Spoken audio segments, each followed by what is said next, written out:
Hello friends, this is Shahzada and welcome to my channel S classes. तो दोस्तों, हमने NCERT की हिस्ट्री समरी सीरीज़ शुरू की थी, जिसमें हमने चैप्टर 2 के पार्ट 1 को कवर किया था, जिसमें हमने पढ़ा था द अर्लीस्ट पीपुल कि अर्लीस्ट पीपल को हंटर्स और गैदरर्स क्यों कहते हैं, वो लोग एक जगह से दूसरी जगह क्यों जाया करते थे। और देखा था हमने कि वो लोग किस तरह की टूल्स यूज़ किया करते थे, या फिर हम लोगों ने उनके बारे में कैसे जाना, तो टूल्स के माध्यम से जाना। और हमने जाना था कि नियोलिथिक साइट में कौन से एविडेंस जैसे वीट, बार्ले या फिर राइस, ये हमें किस साइट से कहाँ पर मिलते हैं। और हमने देखा था कि स्टोन एज के बारे में, जिसमें पैलियोलिथिक, मेसोलिथिक और नियोलिथिक एज के बारे में हमने जाना था। उसके बाद हमने थोड़ा छोटा सा माइंड मैप देखा। उसके बाद हमने देखा कि उस टाइम के लोगों ने किस तरह गुफाओं में या केव में अपनी ज़िंदगी गुजारते थे, वो किस तरह के पेंटिंग्स बनाते थे, और उन लोगों ने फायर का डिस्कवरी कैसे की, या फिर फायर का यूज़ किस तरह उन लोगों ने किया। और फिर हमने देखा था कि वो क्लाइमेट कैसे चेंज हुआ, बिगिनिंग ऑफ फार्मिंग कैसे हुई, उन लोगों को फार्मर क्यों कहा जाता है और हर्डर्स क्यों कहा जाता है, और सबसे जो पहला जानवर है डॉग, उसको डोमेस्टिकेट किया गया था। और हमने देखा था कि इन लोगों ने कैसे ये डोमेस्टिक एनिमल और वाइल्ड एनिमल को अलग अलग पहचाना दांतों के हिसाब से, जिसे हम कह सकते हैं कि जो भी जानवर वाइल्ड एनिमल हुआ करते थे उनके दांत बड़े और नोकीले हुआ करते थे, जबकि जो भी जानवर डोमेस्टिकेशन के लायक थे उनके दांत छोटे और प्लेन हुआ करते थे। और हमने ये भी देखा था कि वीट और बार्ले की उन लोगों ने सबसे पहले कल्टीवेशन की। और हमने देखा था कि एक न्यू एरा का स्टार्टिंग हुआ, जिसमें उन लोगों ने डोमेस्टिकेशन करना सीख लिया था, फूड एग्रीकल्चर करना सीख लिया था, और फूड को स्टोर करना सीख लिया था, मिल्क का यूज़, और भी जो भी हंट और हाउसेस के ट्रेसेस मिले हमें, और जो भी नियोलिथिक के साइट्स या फिर नियोलिथिक के टूल्स मिले हैं, वो पैलियोलिथिक एज से काफ़ी शार्प और पॉलिश्ड हुआ करते थे। और हमने देखा था कि ये लोग अर्थिन पोट्स का भी यूज़ करते थे खाना बनाने के लिए, या फिर पानी को स्टोर करने के लिए। तो देर न करते हुए हम अपने पार्ट 2 को आगे बढ़ाते हैं, from hunting gathering to growing food. चलिए आगे बढ़ते हैं। दोस्तों, अगर आप मेरे चैनल पर नए हैं तो चैनल को सब्सक्राइब कर लीजिए और बेल आइकन को ज़रूर प्रेस कीजिए, ताकि आने वाली वीडियो की नोटिफिकेशन आप तक सबसे पहले पहुंचे।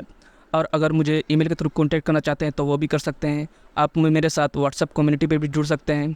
आप मेरे इंस्टाग्राम और फेसबुक पेज पर भी ज्वाइन कर सकते हैं।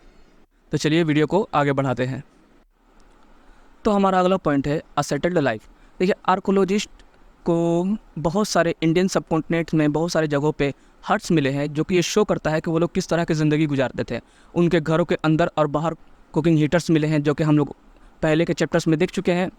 और आर्कोलॉजिस्ट ये एज्यूम करने लगे थे वो लोग वेदर के मुताबिक अपने खाना को किस तरह कंज्यूम करते थे। अब वो लोग सिर्फ वीट और बार्ली तक ही सीमित नहीं रह गए। अब वो लोग rice cultivation, millets cultivation, cotton cultivation, ये सब चीज़ की जानकारी हो चुकी थी उन्हें।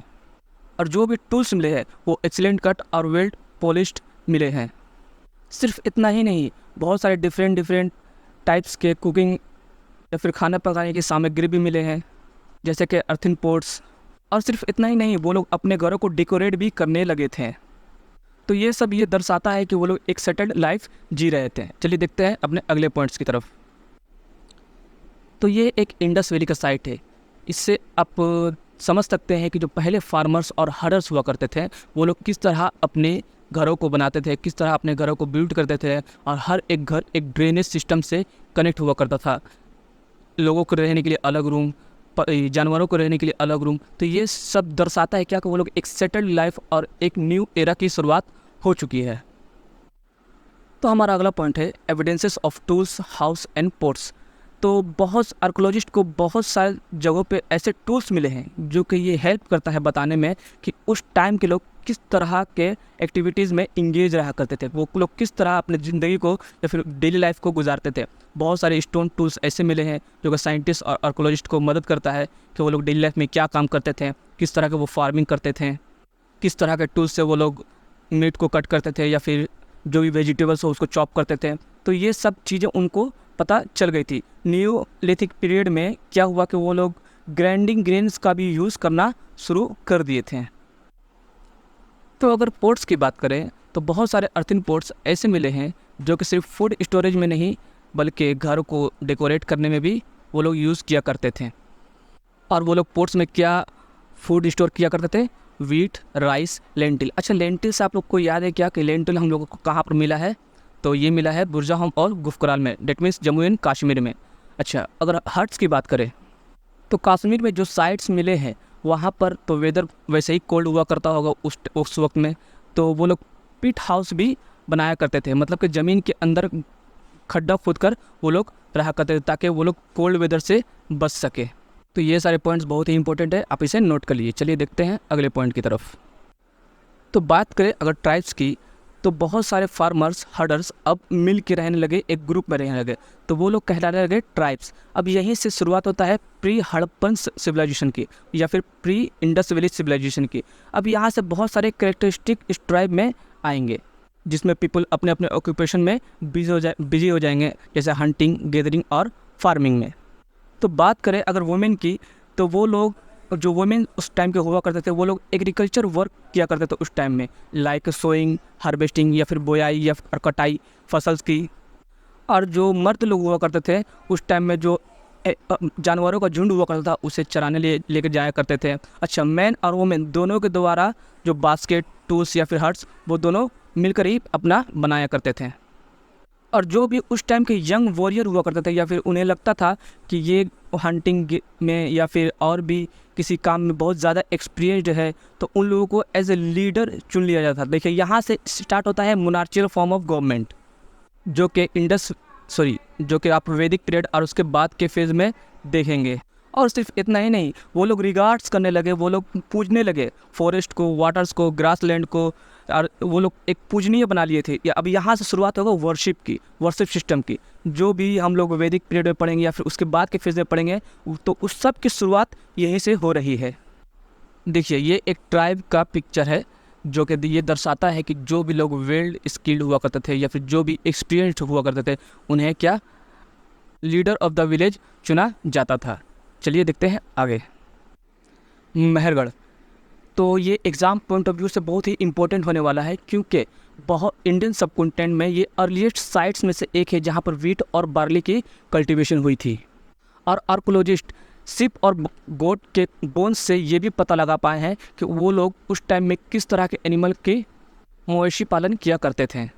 और सिर्फ इतना ही नहीं, यहाँ के जो घर हुआ करते थे वो स्क्वायर और रेक्टेंगुलर फॉर्म में हुआ करते थे और हर एक घर 4 और 4 से ज़्यादा रूम हुआ करता था, जिसमें कुछ में वो लोग जानवरों को रखते थे, कुछ में वो लोग फूड स्टोर करते थे। तो इस तरह के एविडेंसेस हमें मिले हैं। और बहुत सारे साइट्स में तो ब्यूरियल्स में मिले हैं जिससे ये बिलीव होता है कि वो लोग यकीन रखते थे लाइफ आफ्टर डेथ में। और एक साइट के ब्यूरियल में तो ये भी मिला है कि लोग अपने पेट एनिमल लाइक गोट के साथ, अपने ऑर्नामेंट्स के साथ उन्हें दफनाया जाता था, जिससे ये शो होता है या फिर जाहिर होता है कि वो लोग यकीन रखते थे लाइफ आफ्टर डेथ में। चलिए देखते हैं अपने अगले पॉइंट्स को। आप यहाँ देख सकते हैं मेहरगढ़ के कुछ साइट्स को या फिर कुछ हाउसेस को, कि यहाँ पर देखिए 4 से ज़्यादा रूम्स मिल रहे हैं। हर रूम को अलग अलग पर्पज़ के लिए यूज़ किया जाता था। अच्छा, यहाँ के लोग रिचुअल्स को ही मानने लगे थे कि वो किस तरह से कि जो भी ब्यूरियल्स मिले हैं वहाँ पर गोट्स के स्केलेटन मिले हैं, शिप के स्केलेटन मिले हैं।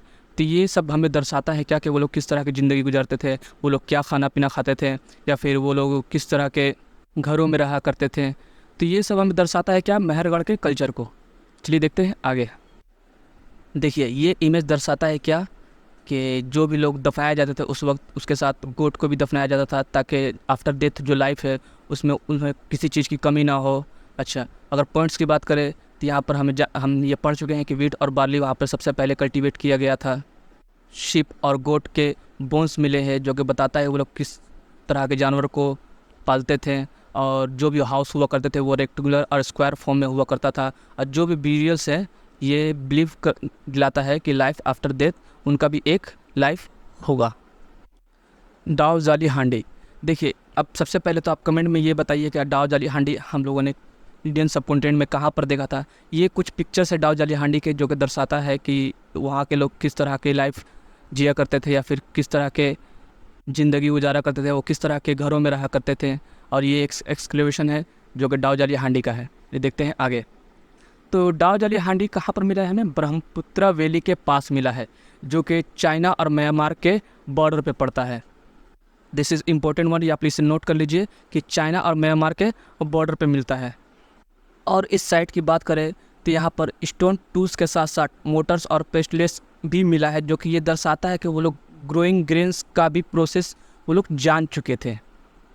और टूल्स की बात करें तो यहाँ पर जेडियाइट स्टोन्स भी मिले हैं, जो कि सिर्फ चाइना में पाया जाता है। तो ये जाहिर करता है कि वो लोग किस तरह के टूल्स या फिर किस तरह के स्टोन्स यूज़ किया करते थे। दाओ जाली हांडी इंपोर्टेड साइट इसलिए बन जाता है क्योंकि वहाँ पोट्री और टूल्स फोसेस वुड्स के बने मिले हैं। फोसेस वुड्स क्या है? जो भी एंशियंट वुड थे या फिर जो भी पूरा एंशियंट टाइम के जो भी पेड़ हुआ करते थे, वो बहुत सालों तक ज़मीन में रहने के कारण हार्ड और स्टोन टाइप बन जाता था। तो इससे हमें क्या पता चलता है कि वो लोग दाओ जाली हांडी में किस तरह के पोट्री और टूल्स मिले हैं? फोसिल्स वुड के। और हमें ये भी याद रखने की ज़रूरत है कि जहाँ पर ये लोग न्यू एरा में फार्मर्स और हर्डर्स बन रहे हैं, लेकिन बहुत सारे लोग ऐसे भी थे जो कि हंटर्स और गेदरर्स तक ही सीमित रह गए थे। तो आता है यहाँ पर सब इम्पोर्टेंट पॉइंट्स की, जिसमें सबसे पहले आता है डोमेस्टिकेशन। डोमेस्टिकेशन हम जानते हैं कि जानवरों को अपने पर्पस के मुताबिक किसी तरह से यूज़ करने को हम लोग डोमेस्टिकेशन कहते हैं। फोसिल्स वुड अभी हम लोग पढ़ के आ रहे हैं कि एंशिएंट वुड, बहुत सारे जो पेड़ हुआ करते थे एंशिएंट टाइम में, बहुत सालों तक ज़मीन में रहने के कारण काफ़ी हार्ड और स्टोन टाइप हुआ करते थे, तो उसे फोसिल्स वुड कहा जाता था। और लेवल की बात करें तो साल दर साल जो भी सेडिमेंट्स उसके ऊपर आगे जमा होते रहे उसी को लेवल कहते हैं। जैसे हम लोग अगर सॉइल में पढ़ेंगे तो बहुत सारे लेयर है, सेडिमेंट्री रॉक तो और इग्नियस रॉक और मेटामॉर्फिक रॉक। तो जो सेडिमेंट्री रॉक है लेयर बाय लेयर सालों साल एक तह ब तह जमा होने को ही हम लोग लेवल्स कहते हैं उसे। नियोलिथिक एज की बात करें तो जो भी इवेंट्स 10,000 साल के बाद जो भी इवेंट्स हुए हैं उन्हें नियोलिथिक एज कहा जाता है। ट्राइब्स की बात करें तो बहुत सारे फार्मर्स और हर्डर्स जब एक साथ मिलकर एक ग्रुप में रहने लगे तो उन्हें ट्राइब कहा जाने लगा।